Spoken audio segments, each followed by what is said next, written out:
दोस्तों फिर से आ चुके हैं एक और नई वीडियो लेकर। आज की वीडियो में देखने वाले हैं इस हिंदू लड़की ने चमत्कारी बाबाओं की बैंड बजा दी। इस हिंदू लड़की ने गोदी मीडिया और धीरेन्द्र शास्त्री को दिया बहुत ही करारा जवाब। चलिए देखते हैं ओरिजिनल वीडियो, लिंक डिस्क्रिप्शन में। चलिए अब वीडियो शुरू करते हैं। वो तो बाबा बनते फिर रहे हैं, तो उनको तो पर्चियां निकाल के ये देखना चाहिए कि हिंदुस्तान कैसे अच्छा हो सकता है, कैसे ठीक हो सकता है। हिंदू राष्ट्र बनाने से पहले इसको एक अच्छा हिंदुस्तान तो बनाइए बाबा जी। अरे तो बाबा जी का चमत्कार, ये 2000 की नोट पर क्यों नहीं पर्ची निकली कि बंद होने वाला है? कुछ चमत्कार कर देते, शायद व्यापारियों का भला हो जाता। आप अपमान कर रहे हैं। मैं अपमान नहीं कर रही हूँ, देखिए कोई अपमान नहीं है, और मैं सिर्फ यकीन करती हूँ ऊपर वाले पे।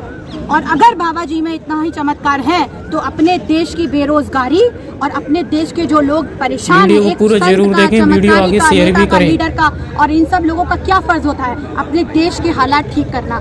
आज बाबा जी को अपने देश के लोग, अगर उनके अंदर इतना पावर है तो अपने देश के हालात ठीक करें, ना कि ऐसे फॉल्स चीजें कि मैं हिंदू राष्ट्र बनाऊंगा, ये बनाऊंगा, वो बनाऊंगा। देखिए हिंदू मुस्लिम सिख ईसाई आपस में हम सब भाई भाई। जब हम आपस में कोई फर्क नहीं करना चाहते हैं तो आप क्यों लोगों के दिमाग में डाल रहे हैं कि आपको हिंदू राष्ट्र बनाना है? भाई हम सब मिलके भी तो रह सकते हैं। देखिए एक मिक्स दाल बनती है तो वो अकेले एक दाल से नहीं बनती है, उसमें बहुत सारी दालें पड़ती है तब वो मिक्स दाल बनती है और स्वाद भी आता है। वैसे ही हिंदुस्तान है, हम सब एक है, हम सबसे हिंदुस्तान है, हम सबसे विकास है। हिंदुस्तान ही हमारी पहचान है। और सबसे बड़ी बात, अगर हमारे अंदर एकता है तो कोई भी देश हमसे ऊपर नहीं जा सकता। अपनी एकता को मजबूत करिए और ऐसे मुझे लगता है बाबा जी की लोग जब सुनते हैं तो ऐसे लोगों को हमेशा पॉजिटिव बातें करनी चाहिए, जो जनता को समझ में आए कि हाँ ये चीज़ अच्छी है और इससे हमारा भविष्य सिक्योर होगा। और आप जो बात करते हैं हिंदू राष्ट्र की, तो आप ये बताइए, आपकी बहन ने भी शायद मुस्लिम से शादी करी हुई है, तो जब आप अपने घर में कराए तो वो अच्छा, और कोई बाहर करे तो वो लव जिहाद, ये बहुत सही है। ये सब नहीं होना चाहिए। हिंदुस्तान सबका है और हम सबको मिलके रहना चाहिए। यही सबको स्टेटमेंट भी देना चाहिए, चाहे वो बाबा हो या कोई बड़ा लीडर हो या मैं और आप क्यों ना। अरे बाबा जी का है, घर वापसी होगी सबकी एक तरफ से। देखिए जबरदस्ती तो कोई किसी से नहीं कर सकता, चाहे वो आप हो या हम हो। जिसकी खुशी है, जो चीज़ है, अब आएगा इंसान। आप जबरदस्ती लोगों से मत करिए। लोगों के पास अपना खुद का दिमाग है, वो भी चलने दीजिए। आप अपना चला रहे, लोगों को भी चलाने दीजिए अपना दिमाग। भाई मेरा दिमाग तो आजकल इसी में चलता है, किस तरीके से भारत में रोजगार बढ़े, बेरोजगारी कम हो, महंगाई कम हो, एजुकेशन लेवल बढ़े, हेल्थ सिस्टम अच्छा हो। जो कोरोना काल में हुआ वो सारी चीजें कभी ना हो हमारे देश में। हम सिक्योर हो, हिंदू मुस्लिम हम सब लोग एक हैं, आगे बढ़े। ये सारी चीजें करने से देखिए हमारा और आपका पेट नहीं भरने वाला है। हम अगर ये डिस्कशन करते रहेंगे कि हम हिंदू राष्ट्र बनाना चाहते हैं, हम ये राष्ट्र बनाना चाहते हैं, तो आई एम सॉरी गाइस, हमारा पेट नहीं भरेंगे ये सब बातें। हमारा पेट भरेगा एक अच्छी नौकरी, एक अच्छा रोजगार, हमारे देश की महंगाई कम हो, हमारे बच्चों का फ्यूचर सिक्योर हो, हमारा फ्यूचर सिक्योर हो। इन सब बिंदुओं पे बात करेंगे। मैम लोग बात कह रहे हैं कि इतने इस्लामिक राष्ट्र एक हिंदू राष्ट्र बन जाएगा तो क्या दिक्कत है? देखिए जो चीज पहले से है वो पहले से है। आप आके बाद में बदलाव करें तो ये भी तो गलत है ना। अगर आपको यही है तो फिर फाइट करते रहिए इस चीज पे। लेकिन देखिए हिंदुस्तान की एकता ही है, सब साथ में है, सब एक है, आप उसको नहीं भंग कर सकते, चाहे वो कोई भी। तो ऐसे मतलब जो हिंदू राष्ट्र की मांग कर रहे हैं, ये एक अपराध मानते कि नहीं मानते आप? मैं देखिए किसी की भी मांग को कोई भी अपराध नहीं मानती हूँ, to be very honest and clear.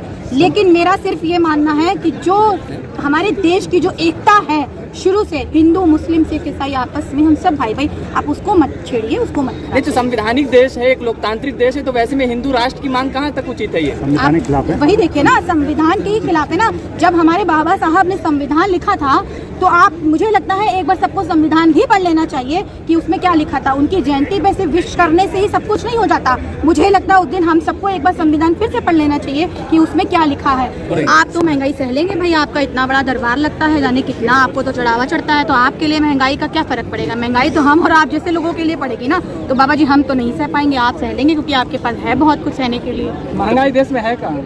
क्यों आपको नहीं दिख रही महंगाई देश में? सब चंगा से, सब चंगा है। आप लोगों की जो इनकम रहती थी पहले, आज उस इनकम में आप घर अपना चला लेते हैं। राशन मिल रहा है देश को, 80 करोड़ तो जनता को राशन मिल रहा है। यही तो सबसे बड़ी बात है कि आपको समझना चाहिए। बड़ी शर्म की बात है कि 80 करोड़ लोगों को राशन दिया जा रहा है। आज हमारे देश के 80 करोड़ लोग बेरोजगार बैठे हैं, जो आज इनके राशन पे पल रहे हैं। अरे हमारे देश के लोगों को रोजगार की जरूरत थी, रोजगार मिलता तो हमारे देश का खुद जो हिंदुस्तानी इंसान है वो खुद 80 करोड़ के पता नहीं कितने लोगों को राशन की पूर्ति करा देता, अगर आप हिंदुस्तान में रोजगार और महंगाई और इन सब चीजों पर ध्यान देते। बिल्कुल नहीं बदलना चाहिए, क्योंकि जो संविधान है वही सही है, उसी को हम फॉलो करते आए हैं और उसी को आगे फॉलो करेंगे। आप हर चीज के साथ छेड़छाड़ मत करिए। क्योंकि ये जनता भी नहीं बर्दाश्त तो करेगी। और हिंदू ये राष्ट्र की मांग अपराध की श्रेणी में आता है कि नहीं आता है? देखिए, अब वो मांग कर रहे हैं, वो क्यों कर रहे हैं मुझे नहीं पता, लेकिन मेरे लिए ये मांग नहीं होनी चाहिए, बेफजूल बाबा साहब का मांग अपमान है ना। होनी चाहिए। देखिए, मांग होनी चाहिए सही चीजों की। आप बाबा साहेब के लिखे हुए संविधान को बदले तो ये तो सही नहीं है ना। ये तो उनका अपमान बाबा हुआ ना। साहब ने बहुत कुछ सोच के संविधान लिखा है। आप ये देखिए, उन्होंने अगर लिखा था तो आज उसी संविधान को लेके लोग शपथ लेते हैं। तो अब आप जब इस चीज में आगे आ चुके हैं तो अब आप क्यों पीछे जाना? तो लोग कह रहे हैं कि राम राज आ रहा है, आप उनसे खुश नहीं है क्या? राम राज आ रहा है? देखिए, ये सबकी, देखिए, रिलीजन अपना अपना मान और सम्मान है, सबकी आस्था है। आस्थाओं को राजनीति में नहीं खींचना चाहिए। देखिए, जब नोटबंदी बंद हुई थी तब बहुत सारे वादे किए गए थे कि भ्रष्टाचार खत्म होगा, काला धन वापस आएगा और 15-15 लाख रुपए दिए जाएंगे, आतंकवाद खत्म होगा। बहुत सी चीजें ऐसी, बहुत से वादे हमने भी सुने होंगे, आपने भी सुने थे। आप वही 2000 का नोट बंद हो रहा है, उसमें एक चिप लगी हुई थी, एक मैडम बोलती थी चिप है, चिप है, चिप है, नैनो चिप है, पता लगेगा। तो वो एकदम से कहाँ चली गई वो चिप? वो मैम आके अब पूछे ना कि वो चिप कहाँ चली गई, क्यों फिस हो गई, क्या चिप में पानी वानी चला गया, क्या हो गया? और वो एक सर भी बोलते थे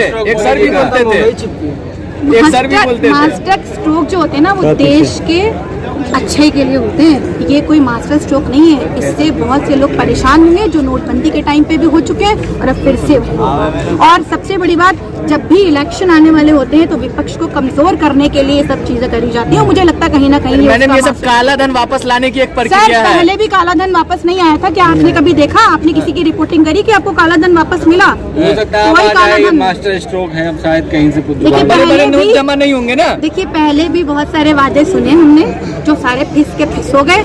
अब फिर से सुन रहे हैं, देखते हैं कितने होते हैं। 2024 को कैसे देख रहे हैं आप? अब अभी कर्नाटक में हार हुई है भाजपा की, कांग्रेस 2024 में देखिए, जिस तरीके से कर्नाटक की जनता जागरूक हुई, कर्नाटक की जनता को समझ में आ गया कि हिंदू मुसलमान से हमारा पेट नहीं भरने वाला भाई, हमारा पेट भरने वाला है अच्छी नौकरी, अच्छी पढ़ाई, अच्छा एजुकेशन, अच्छा हेल्थ सिस्टम और सुकून की लाइफ से।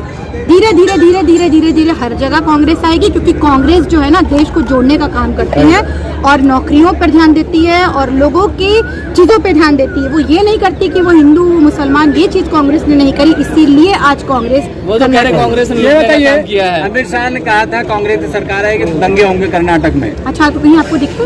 अभी तो आज शपथ लिया है, उन्होंने कहा था ऐसा कुछ नहीं होगा।